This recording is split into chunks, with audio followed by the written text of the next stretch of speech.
Un grave incident à bord du vaisseau spatial Toleka. Bonjour mes amis. Merci d'être ici avec moi encore une fois.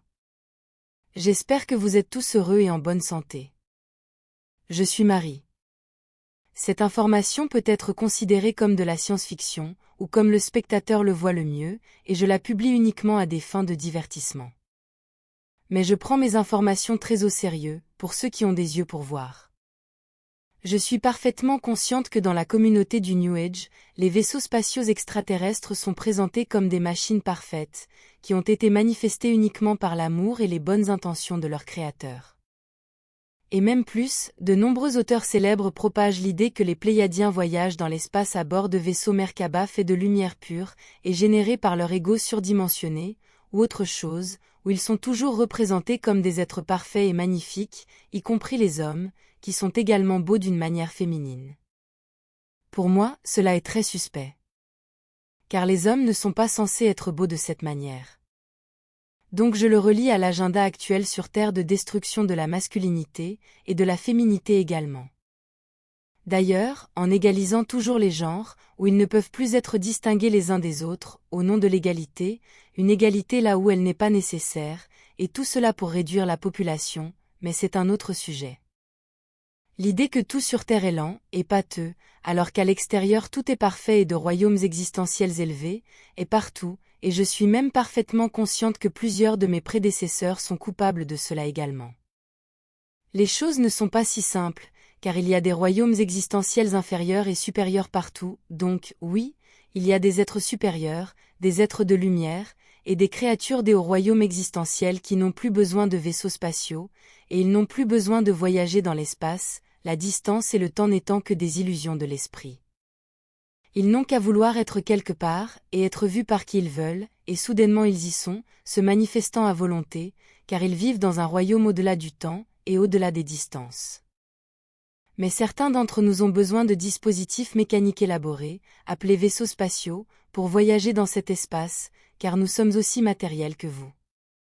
Parce que nous sommes des personnes, et nous vivons essentiellement dans le même royaume que vous. Et je dis cela, sachant parfaitement que nous sommes tous dans l'astral, tout le temps, et que nous sommes des illusions de notre propre esprit, comme je l'ai expliqué de nombreuses fois auparavant. Mais dans notre expérience quotidienne, nous vivons dans ce monde matériel, donc je ne me contredis pas. Je suis également bien consciente que beaucoup de gens aiment nos informations, mais pas nos drames. Mais ceux-ci ne sont qu'une partie de la vie, car nous sommes vivants, et nous sommes plus de personnes comme vous. Donc des choses nous arrivent. Tout comme des choses vous arrivent aussi. Alors surmontez-les. Parce que le message le plus important que je puisse vous donner à tous, c'est que vous n'êtes pas seuls. Et qu'il y a plus de personnes comme vous qui veillent sur la Terre depuis l'espace et qui ne sont pas nées sur votre planète. Et enfin, je dois préciser que ces drames passés ont été créés par des personnes avec lesquelles mon groupe était en contact, et ont été amplifiés à cause de leurs réactions et de leurs frustrations, et non par nous ici. Je suis désolée d'avoir dit tout cela avant d'entrer dans le vif du sujet de cette vidéo, mais je sentais que c'était nécessaire. Ces informations suivantes n'étaient pas destinées à être rendues publiques, mais après plusieurs jours, nous avons réfléchi et décidé de les partager avec vous tous. Elles n'étaient pas destinées à être rendues publiques, car cela aurait donné l'impression d'un autre drame. Cela aurait donné à tout le monde l'idée que nous sommes vulnérables et incapables de maintenir notre présence ici. Mais maintenant nous voyons les choses autrement, car c'est un exemple de ténacité tégétienne et de capacité d'adaptation et d'improvisation, tout en travaillant et en vivant dans l'espace profond. Après tout, être ici en orbite autour de la Terre, c'est l'espace profond pour nous. Je pense qu'il est important de partager cela avec vous tous, car c'est un autre exemple de ce que c'est que de vivre sur un grand vaisseau spatial. Le matin du 28 décembre 2023, notre navire d'approvisionnement, Saska 1, est arrivé à l'heure prévue et a procédé à l'amarrage côte à côte avec le vaisseau spatial Toleka, comme il le fait toujours. C'est une procédure délicate, car il faut manœuvrer deux vaisseaux spatiaux très grands et lourds, en les rapprochant très lentement et très prudemment, car leur grande masse a tendance à les attirer l'un vers l'autre comme des aimants, ce qui pourrait provoquer une collision potentielle. La procédure d'amarrage est la suivante. Le Saska 1 et le Toleka en orbite basse terrestre se déplacent côte à côte, se rapprochant de plus en plus, jusqu'à ce que leurs grandes portes de hangar coïncident, puis le Saskia 1 déploie un bras télescopique, conçu pour s'adapter aux grandes portes rectangulaires des deux vaisseaux spatiaux. Et une fois ensemble, ils se rapprochent l'un de l'autre jusqu'à ce qu'ils se touchent enfin, puis sont fixés ensemble par de grandes pinces mécaniques. Cette manœuvre est réalisée uniquement à l'aide de moteurs de manipulation de la gravité, et elle est assez délicate car la moindre erreur peut provoquer une collision. Et deux vaisseaux spatiaux lourds qui entrent en collision ou se frottent l'un contre l'autre, même à faible vitesse, peuvent causer beaucoup de dommages, car cette procédure est effectuée sous leur bouclier, donc les vaisseaux ne sont pas protégés par eux. Une fois amarrés ensemble, les grandes portes rectangulaires des hangars des deux vaisseaux spatiaux s'ouvrent, et comme ils sont ensemble, n'importe qui peut simplement traverser d'un vaisseau à l'autre. Le déchargement des provisions, des fournitures et des pièces de rechange a ensuite lieu à l'aide de chariots élévateurs et de véhicules de plateforme simples, qui déplacent tout ce qui est nécessaire du Saskia 1 au Toleka, et vice-versa de manière assez efficace. Cette fois-ci, le Saskia 1 est arrivé et a déchargé deux nouveaux vaisseaux spatiaux de classe chasseur de dernière génération et de pointe, la 6e génération de la très réussie classe Suzy, appelée Super Suzy Mark VI, qui sont destinés à remplacer les vaisseaux spatiaux de classe Cimeterre, plus anciens qui vieillissent. Après que les deux Super Suzy aient été déchargés par les portes principales du hangar sans incident, les deux vaisseaux Cimeterre qui avaient été remplacés devaient être chargés dans la baie du hangar du Saskia 1, afin qu'ils puissent être ramenés à Témère pour y jouer un autre rôle plus facile, celui de former de nouveaux cadets. Mais comme les hangars des deux vaisseaux étaient presque pleins, les manœuvres sont devenues délicates et compliquées car il fallait déplacer plusieurs vaisseaux spatiaux de classe chasseur à l'intérieur des hangars à l'aide de tracteurs, et très proches les uns des autres. Et dans certains cas, les extrémités des ailes de l'un passaient sous les ailes d'autres légèrement plus grands, dans une situation qui est exactement comme le déplacement des avions à l'intérieur des hangars des porte-avions construits par les humains en mer. Comme les hangars étaient pleins, les vaisseaux Cimeterre ne pouvaient pas être déplacés du Toleka au Saskia 1, en utilisant les portes super larges principales du hangar, car les nouveaux vaisseaux étaient sur le chemin, ils ont donc opté pour utiliser les portes secondaires et beaucoup plus petites du hangar pour déplacer les vaisseaux Cimeterre. Le problème était que ces portes étaient à peine assez grandes pour laisser passer un vaisseau Cimeterre, avec seulement une fraction de mètre de dégagement, ou du moins c'est ce qui était calculé. Comme il n'y avait pas assez d'espace à l'intérieur du Toleka pour faire demi-tour avec le vaisseau Cimeterre, ils ont dû le remorquer en marche arrière dans le Saskia 1. Lorsque le vaisseau Cimeterre, appelé Ungrigenable, était à mi-chemin, les tracteurs de remorquage ont commencé à le tordre sur le côté pour qu'il puisse passer sans encombre des navettes stationnées à l'intérieur du Saskia 1, mais il s'est tordu avant l'heure, car il n'y avait pas assez de dégagement entre le Ungrigenable et la porte. Ce mouvement de torsion a fait en sorte que le vaisseau Cimeterre se retrouve coincé sous pression dans l'ouverture rectangulaire entre les deux vaisseaux. Toutes les procédures et les efforts pour faire reculer le Ungrigenable dans le Toleka ont échoué car ils n'ont fait qu'aggraver son enlisement. Car la pression qu'il subissait était aggravée par les mouvements naturels et normaux entre les deux grands vaisseaux spatiaux, au point où les pneus des roues du train d'atterrissage avant du Gunable ont explosé, produisant un bruit horrible. Cela a fait reposer tout le poids du vaisseau sur les parties nues de son train d'atterrissage avant, et ce qui a également déformé le sol du hangar du Toleka, faisant en sorte que le train d'atterrissage du Gunable soit dans une dépression dans le métal du sol, ce qui rendait impossible tout mouvement dans n'importe quelle direction. En plus du sol, le rail de la porte du Toleka au-dessus était également endommagé par le vaisseau coincé. Les ingénieurs du Toleka et du Saskia 1 ont essayé de démonter le train d'atterrissage avant du Ungrigenable, mais comme tous les composants étaient soumis à une forte pression, lorsqu'ils ont retiré un boulon, il a été éjecté comme une balle. Ils ont donc décidé de ne pas le démonter car c'était trop dangereux. Ils ont ensuite tenté de découper des parties du train d'atterrissage qui étaient ce qui coinçait le vaisseau. Mais il est fait d'un métal très spécial de haute qualité et de haute résistance, donc les meilleurs chalumeaux plasma ont seulement réussi à le rendre incandescent, mais n'ont pas réussi à le couper. Au fil des jours, la masse ajoutée des deux grands vaisseaux spatiaux commençait à faire perdre de la vitesse orbitale et de l'altitude au Toleka, et au Saskia 1, en d'autres termes, il commençait à tomber vers la Terre, et l'altitude critique était sur le point d'être atteinte. Il serait alors si bas qu'il commencerait à être visible depuis la Terre, lorsqu'il commencerait à mordre l'atmosphère, comme il est dit ici. Ce qui signifie que les molécules d'air frappant les vaisseaux commenceraient à briller, rendant les deux vaisseaux visibles, produisant un effet semblable à celui d'une comète ou d'une météorite, vue depuis la surface. Les jours passaient et aucun progrès n'était réalisé. Et les ingénieurs des deux vaisseaux commençaient à s'inquiéter car ils avaient peu de temps pour résoudre le problème avant que le Toleka et le Saska ne deviennent visibles, enfreignant ainsi la directive première et les réglementations de la Fédération.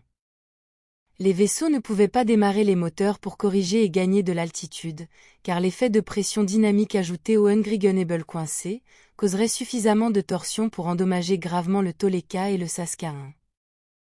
Ils devaient donc retirer le vaisseau piégé avant de pouvoir corriger l'altitude avec une combustion des moteurs, comme on dit ici. Les Tégétiens agissaient avec obstination car ils ne voulaient pas demander d'aide, même à leurs amis proches les Urma, qui se trouvent à proximité dans leur vaisseau spatial Avian 1. Et ils se battaient tous pour résoudre le problème pendant que tout le monde sur Terre profitait des célébrations du Nouvel An. Alors qu'un autre jour passait, les vaisseaux ont finalement commencé à mordre l'atmosphère. Ils n'avaient donc pas d'autre choix que de démarrer les moteurs avec une puissance minimale et de coordonner la petite combustion avec le Saska 1, dans une tentative de gagner de la vitesse orbitale et de l'altitude. Car les deux vaisseaux devaient démarrer leurs moteurs en parfaite synchronicité pour empêcher le Ungrigenable coincé de causer d'autres dommages. Lorsqu'ils ont effectué la petite combustion du moteur, les pressions dynamiques exercées sur le Ungrigenable coincé étaient trop importantes, comme prévu, et cette pression supplémentaire a provoqué l'effondrement violent des parties des vaisseaux avec une explosion importante. Pas une explosion chimique avec du feu et tout, je veux dire, une explosion de libération d'énergie, où le métal sous pression cède violemment, comme un grand ressort compressé destructeur. J'ai entendu cette explosion et j'ai ressenti la secousse même à travers mes écouteurs, alors que j'étais dans ma chambre plusieurs ponts en dessous. Cette explosion a gravement endommagé la porte du hangar du Toleka, fracturant la coque au-dessus et endommageant gravement les tubes hydrauliques et d'air, ainsi que l'équipement au-dessus, et a légèrement endommagé le cadre de la porte du Saska 1. L'explosion a provoqué la déformation et la rupture de plusieurs plaques de coque du Toleka. Elle a également détruit l'équipement vital de la zone du hangar, principalement les conduites d'air et d'oxygène qui ont été fracturées, ce qui a entraîné la fuite d'air et d'oxygène du Toleka dans l'espace. Ainsi que du fluide hydraulique qui était utilisé pour ouvrir et fermer les portes du hangar, un fluide qui se répandait partout sur la coque extérieure au-dessus du vaisseau, créant un terrible désordre. Les vannes de confinement des équipements pneumatiques, d'air, d'oxygène et hydraulique n'ont pas pu isoler le problème et les fuites, car elles aussi étaient gravement endommagées, car elles étaient soumises à une pression énorme. Et cela a failli provoquer un incendie, et si cela s'était produit, les conséquences auraient été bien pires, et nous ne serions probablement pas ici maintenant. Ces dommages n'ont pas provoqué de décompression du vaisseau, car les boucliers énergétiques à l'extérieur ont continué à maintenir l'air à l'intérieur, comme ils sont conçus pour le faire. Et maintenant, après cette explosion, le Ungrigenable a enfin été libéré et a été remorqué dans le Saska 1. Il était gravement tordu et sa coque était brisée à plusieurs endroits. Le Ungrigenable est considéré comme une perte totale, car il a été tordu et broyé entre deux très grands vaisseaux spatiaux, le Toleka et le Saska 1. Le Toleka a subi de lourds dommages et il a été décidé qu'il devait être ramené à Temer pour des réparations approfondies dans un chantier naval. Le Saska 1 a subi des dommages à sa porte de hangar et à sa rambarde, la rendant inutilisable. Le fait d'avoir initié une combustion du moteur pour gagner de la vitesse orbitale et de l'altitude était une grave erreur, surtout parce que les conséquences étaient prévisibles, mais il n'avait pas le choix car les deux grands vaisseaux commençaient à tomber vers la Terre. Le Saska 1 et le Toleka, toujours amarrés ensemble, ont effectué une série de petites combustions du moteur pour corriger lentement la vitesse orbitale et l'altitude, puis ont procédé à l'étude des dommages et de la situation. Le Saska 1 n'est pas seulement un navire de ravitaillement, comme un cargo, mais c'est aussi une plateforme de secours pour aider d'autres vaisseaux spatiaux en pleine mer. Il est rempli d'ateliers, de grandes machines de réplication, d'équipements de construction et de réparation, de véhicules de service. Et il transporte également plusieurs tonnes de pièces de rechange, et de matériaux génériques pour les réparations en pleine mer. Juste après cet incident, tous les ingénieurs du Saska 1 et du Toleka, y compris leur ingénieur en chef, Aikira, ont commencé à travailler sur les réparations, faisant de leur mieux pour que Toleka n'ait pas besoin de revenir à Temer pour des réparations, laissant cette zone autour de la Terre sans surveillance et pour une durée indéterminée. Au fur et à mesure que les jours passent, les réparations ont beaucoup avancé, bien qu'ils travaillent encore sur les endroits et équipements endommagés. Le Toleka n'a plus besoin de retourner à Temer pour des réparations, mais nous avons failli devoir partir d'ici, c'était vraiment proche. Les réparations prendront encore plusieurs jours, voire des semaines, mais on dit maintenant que tout sera résolu à partir d'ici, avec l'aide du Saska 1 et de son équipage, qui continuera à être amarré au Toleka, pour le moment. La dernière fois que j'étais dans le hangar en train de regarder ce qu'il faisait, il plaçait de nouvelles plaques de sol sur le hangar du Toleka avec un véhicule muni d'une grue, et il les soudait.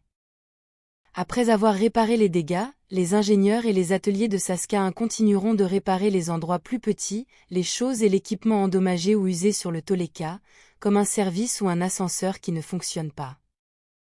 La bonne chose, c'est que personne n'a été blessé. Ce n'était qu'un événement effrayant pour nous tous.